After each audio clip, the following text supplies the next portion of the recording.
Hey everyone, thanks for tuning into the channel Joe Rocks. Hope that everybody's doing well. I am back now with my top metal albums of 2025. I originally was going to do 30, expanded it to 40. Now I think I went over a little bit, maybe 43 or 44, but I am going to do this in two parts. And I'm going to do what I did the last few times. Which is go from the more traditional metal to the more extreme. So not necessarily ranking them, but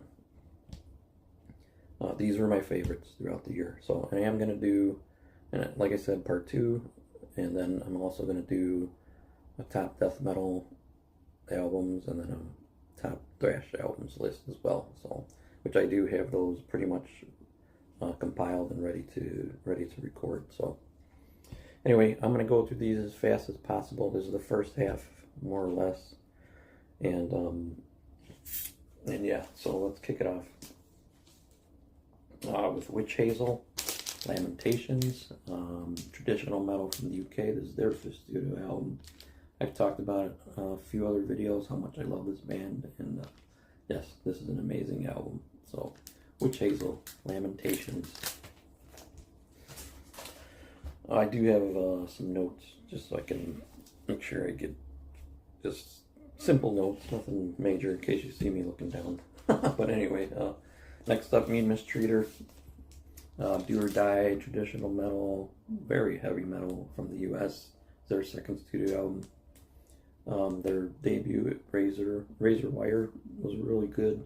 I didn't hear about that right away when it came out, but after I saw this was coming out, after hearing the debut, I had to pick this up. So, Mean Mistreater, Do or Die. And my favorite traditional metal band, Savage Master. There was no way this wasn't getting on my list. Dark and Dangerous is their fifth studio album. Got to see them live over the summer.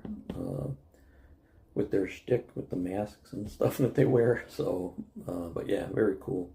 Savage Master. I love this band as well. It's, Dark and Dangerous, their fifth studio album. Also, a band I just found out about this year. I believe they have, they have 4 studio albums, but they're from Italy. This is Mesa. This has been getting some really good attention since it came out. The Spin. I just picked up their, I just ordered their album, The Belfry, I think it's called The Belfry. So I'll be slowly checking out some of their previous albums. But yeah, like not alt metal, but like there is doom elements here in this, but also like hard rock, even like blues elements and some guitar playing and a few songs. But very cool. Mesa, The Spin. From Sweden, heavy metal band Ambush, Evil in All Dimensions. I'm only familiar with their previous one, Infidel, so I haven't checked out the other two, but this was really cool, Ambush. Evil in All Dimensions. This has been getting some good attention as well. US heavy metal band Wings of Steel. I've seen it on a few YouTube channels. Winds of Time. The opening track is a little over 10 minutes long, but it's so good and just epic sounding. But this album reminds you a lot of 80s metal, but yeah, heavy, certainly melodic, some really good guitar playing on here as well. Wings of Steel, Winds of Time. Check out the opening track, which is the title track. It's really good.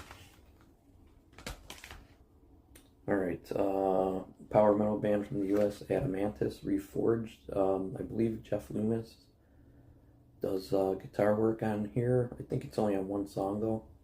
But these guys, their debut album, Far Flung Realm, was really good. But this is a little bit heavier. So this is Reforged from Adamantis, power metal. Very cool. Burning Witches, Inquisition. They have a new guitar player, Courtney Cox, who was in the U.S.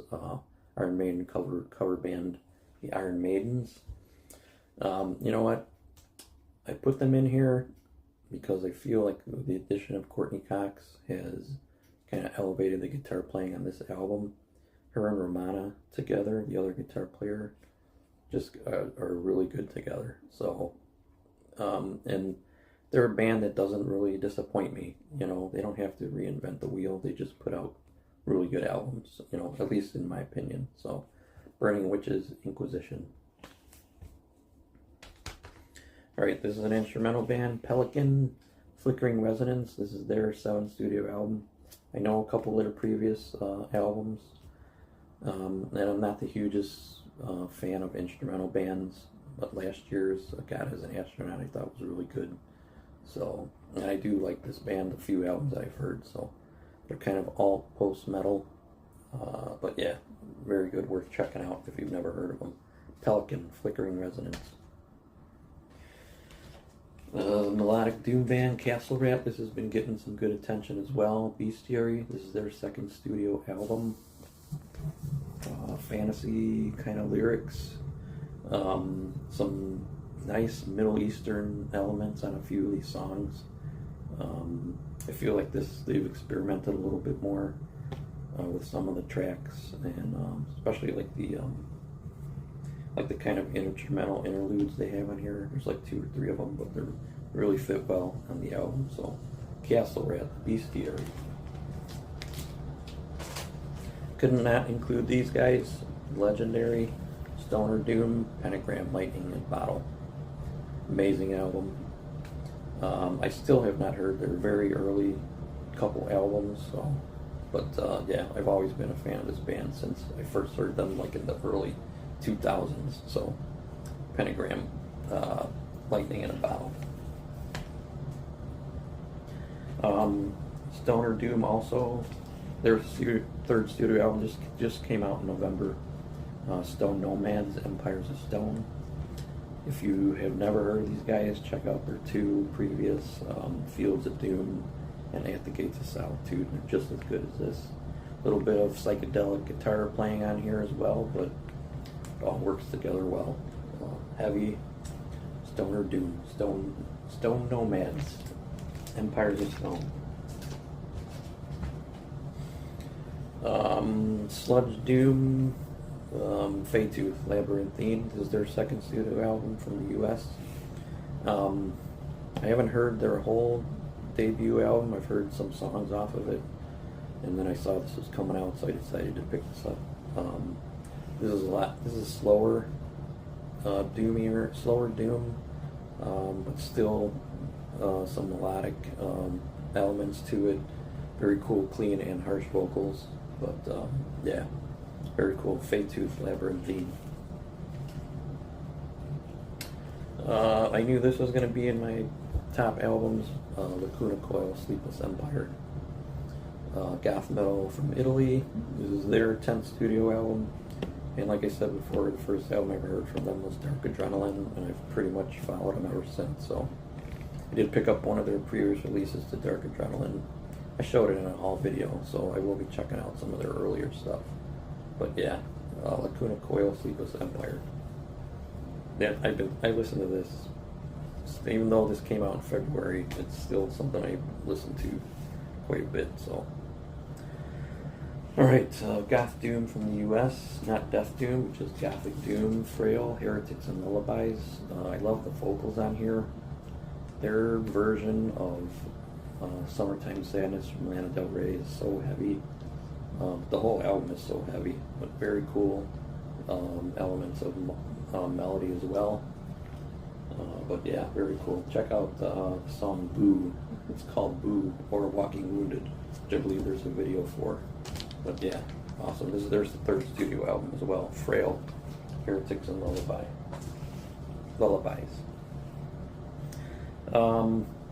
Arab Altar, Helsing Morker from Sweden. Epic kind of black and doom. I think I read that they were more doom in their earlier albums, which I have not heard. This is their 10th studio album. I don't want to say the couple albums that I know from them already, which were the couple previous releases to this, because I'll probably butcher the titles. But I have not checked out any of their earlier stuff, but I definitely plan to. So this was an amazing release. Arab Altar, Helsing Morker. Hope I'm saying that right. uh, Speed metal band from Spain, Red Shark. Sudden Impact.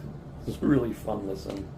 Um, I don't own their debut album, but I have heard it, Digital Race, and it's very cool as well. So I could not put these guys in here because they're just a fun band all around. Speed metal, a little bit of power metal elements, but very cool. Progressive metal from Norway, Reincarnation. This is so good. Heavy, mix of clean and harsh vocals. I only know their previous album, Leaves of Yesteryear, which they came out 4 years ago, I think. And I read a little bit about their history, so they do have, there is some death metal vocals in here as well, because it's a mix, like I said, clean and harsh. But I think their earlier stuff was more, maybe had more doom in it, but I haven't listened to any of it, so but I do plan to check it out. So, and I know they broke up for a little while and got back together, so there is supposed to be a part 2, since this is part 1, a dark poem, part 1, Shores of Melancholia. There's supposed to be a part 2, and if I read correctly, there's supposed to be a part 3, so hopefully next year we'll get the part 2.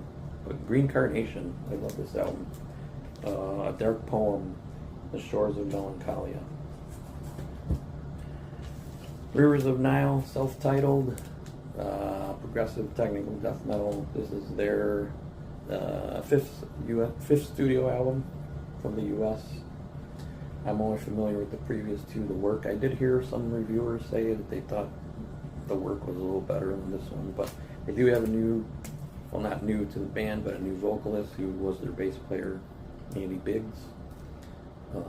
So I have not checked out their very early albums, but I am familiar with Where Owls Know My Name and The Work, like I said. But yeah, Rivers of Nile. This is really good.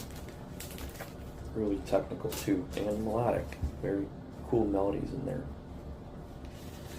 Gall's Weird.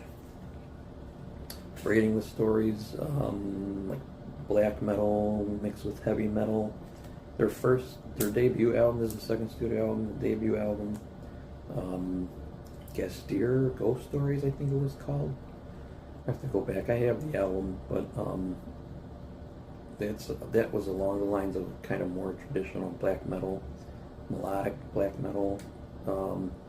This one just has more of a heavy metal vibe to it, but everything on here was amazing. So Gall's Weird, Braiding the Stories.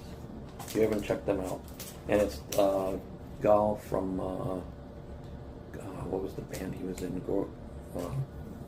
Not Gorguts. I can't remember the band. I've heard of them, but I've never checked out their albums. But I'll probably have to put a little word thing in there because I can't remember the name of the band. All right. Next up, Paradise Lost, Ascension. Their 17th studio album from the UK, and this is amazing. Like I said in another video, my history with them is a little bit spotty, especially their late 90s and early 2000s albums. I really haven't checked out, but yeah, gothic death doom. I mean, they hit everything, hit all the marks of what you want to hear from them. So Paradise Lost, Ascension. All right, next, Sodom, the Arsonist from Germany, thrash metal. My favorite of the German thrash bands, but one of my favorite thrash bands of all time. So I think Genesis 19 was kind of a return to more heavier sound for them. The last album, Genesis 19, and I think this is a really amazing follow-up on here. So, yeah, Sodom, the Arsonist. When I do my thrash albums, this is going to be in there. So, spoiler alert. All right, and this is the last one I got for this video. Blackened heavy metal, Night, Cult of the Serpent Sun from the U.S., their third studio album. I saw them live also as well. Very good live. But man, I love the heaviness on this and just the heavy metal sound mixed with those vocals. Really cool. Cult of the Serpent Sun. This came out in, I think this came out in March, if I'm not mistaken. So check out their previous two if you haven't heard them. So, all right, that completes the first half of my metal albums for this video. So I am finishing up the second part, and I will have that very soon. So, and also don't forget that I am doing a top thrash albums and top death metal albums. So, and you will see a couple of the albums from these videos in those videos as well. So anyway, that's all I got. Thanks for tuning in, and I'll see you in the next video.